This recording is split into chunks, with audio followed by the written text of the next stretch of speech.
What's up guys and welcome to the channel. If you've seen some of my recent reviews, this video is gonna be quite a bit different from those. This video is more natural and it's only shot from a top-down angle, but let me know in the comment section what you think about it. Within this next month you're gonna see me try different things in these videos. The end result will not be anything like this video, but it will be something like a mixture between this one and my normal kind of content. Again, give me feedback in the comment section and let me know what you think about these kind of videos. Looking at the design of the mouse, it screams gaming mouse a little bit, but not too much. I think the sides could be normal, although I like the textured sides, but these look a little bit gamery to me. All in all, the shape is quite safe, although it's quite large in length. The hump is towards the middle of the mouse and this has a Zowie FK kind of vibe. And the sides are nicely curved, there is that standard kind of flaring out at the back of the mouse. Looking at the top of the mouse, there are these gradual slopes on the sides, so basically only the middle part of the mouse will touch your palm. And because the mouse is sort of low profile, it's not exactly that large. With my 19cm x 10cm hands, I can easily claw grip the mouse and it's actually quite comfortable. Doesn't feel too large at all, and even with smaller hands, you can easily claw grip the mouse. Palm grip also works very fine, and even fingertip grip to some extent. For fingertip grip, I would recommend for you to have at least 19cm long hands with this mouse though. The main buttons feature Omron 60Ms and the click feeling is really nice with this mouse. The clicks are really consistent. Meaning the left click, it doesn't really matter where you click the button from at all. And the left and the right button also feel pretty much exactly the same. I have to say that the tensioning is very well done. It's very soft to actuate the click and they are very tactile at the same time. I have to say that these are really one of the best clicks I've tried. I think these go easily to my top 3 best clicks of all time. Super nice clicks. Just the tactility is great, easy to actuate, the soft feeling, they're easy to spam click, either one of the buttons is easy to spam click. Even the sort of comfort curves on the buttons are nice, I would say. There is slight pose travel, but this is not an issue at all, as I think this makes the mouse clicks only feel softer. So I do prefer some pose travel on my buttons usually.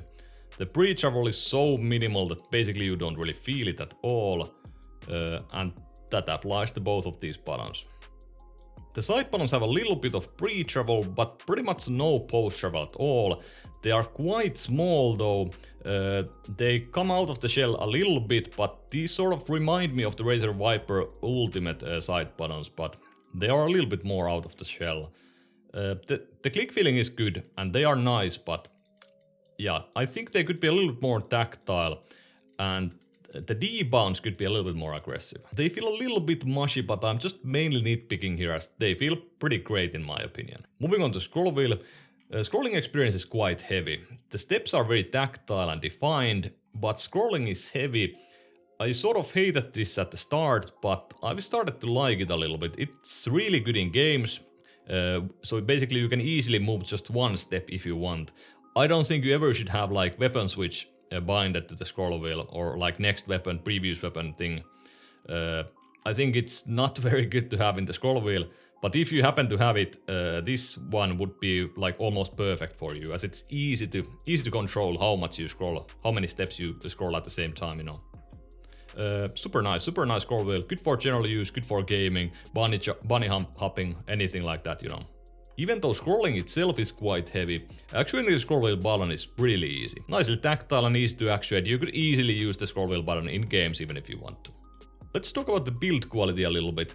Basically the only issue with build quality is that I can actuate the side buttons if I press right underneath the button.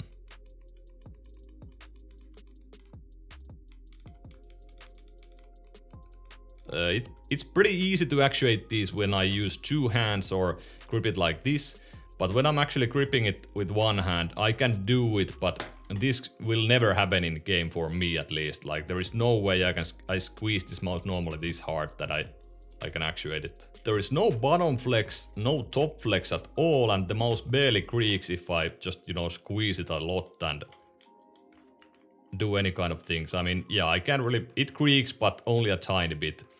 I would say the mouse is well built, even though the side flex is there and I can actuate the buttons. The coding, it sort of feels a little bit cheap. I mean, it's sort of a mixture between a matte and glossy coding. I would definitely say that it's more towards the matte side. It feels that the coating on that touches your palm is a little bit different than the one that is on the buttons. It's a little bit less of a glossy coating. It's not glossy by any means, but I think the coating that touches your palm here is more of a matte coating than the one on the buttons. And you can feel it. It's a little bit rougher here, the coating that's sort of on the back of the mouse and on top. The buttons are separated from the shell, and that's, I think, one thing that makes the buttons feel so consistent. Especially you can click them pretty much from the back side of the buttons, and they still are easy to actuate and feel really nice. So this is a really good thing for those if you have small hands, you could basically use this mouse like this and still have easy to actuate clicks. I think that's what mostly makes this mouse good in regards of shape. I mean, even if you have small hands, you can just have your fingers a little bit back towards the back of the mouse, and you can still click and easily actuate the buttons. So super nice in my opinion. The sensor is the 3389 from Pixar, and surprise, there are no issues. DPI deviation is low, the polling rate steps are stable from what I tested. Yeah, there is absolutely no issues, no acceleration, the sensor feels good, the performance feels good. I didn't really play too much with the mouse because of a certain issue that I'm gonna go through soon. But yeah, so basically I had no issues with the sensor, the implementation seems to be great. Yeah, usually the 3389 sensor is pretty much perfect. Moving on to the main issue of the mouse, and that's the cable. MSI calls this cable friction free, and I think they even branded the cable like that on their website. It might be friction free, but it's pretty damn stiff. I mean, take a look at this. Like, come on. I mean, it doesn't matter how much friction it has with your mousepad or your desk if it's this stiff.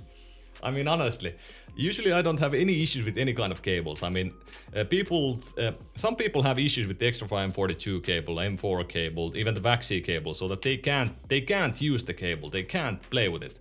I really can't understand it. In my opinion, the cables are almost never that bad, but this mouse, the cable is that bad. I mean, I fully understand if you have issues playing with this cable, because I do not want to use this mouse just because of the cable. It's such a small thing. I don't want to use this mouse at all because of the cable. I mean, they got pretty much everything else right. The mouse is quite low weight. It's about 65 grams. It does feel very light weight, and the weight is very well balanced, but the cable is just crazy, and you can definitely feel how heavy it is when you lift the mouse, when you move the mouse. It's pretty insane. Yeah, okay. Just one more time, take a look at this. What is going on? I don't know, it's in my opinion pretty funny that basically I think this mouse is so close to being absolutely great, and it's from one of these like graphics cards motherboard manufacturers that they usually can't make a good shape. They can't make a good mouse. I mean, Asus does have some good shape, so let's not forget about that, but I don't think any of those is gonna be as good as this one. So the MSI CLUTCH GM41 is so close to being a great mouse. The cable is the only thing that absolutely ruins it. And at the current state of the market, I just don't think it's smart for you to buy this mouse, buy a paracord, buy a set of aftermarket skates and use it. I mean, at that point you will end up paying for about 80 euros, maybe 80 USD or something, maybe even more for the mouse, and yeah, it's a little bit expensive in that regard. So there is nothing wrong with the stock skates. I mean, they're not the best skates I've tried, but there is nothing wrong with them. So please, just a tiny bit more flexible cable. I mean, I have to do it one more time. I mean, I sort of said only one more time.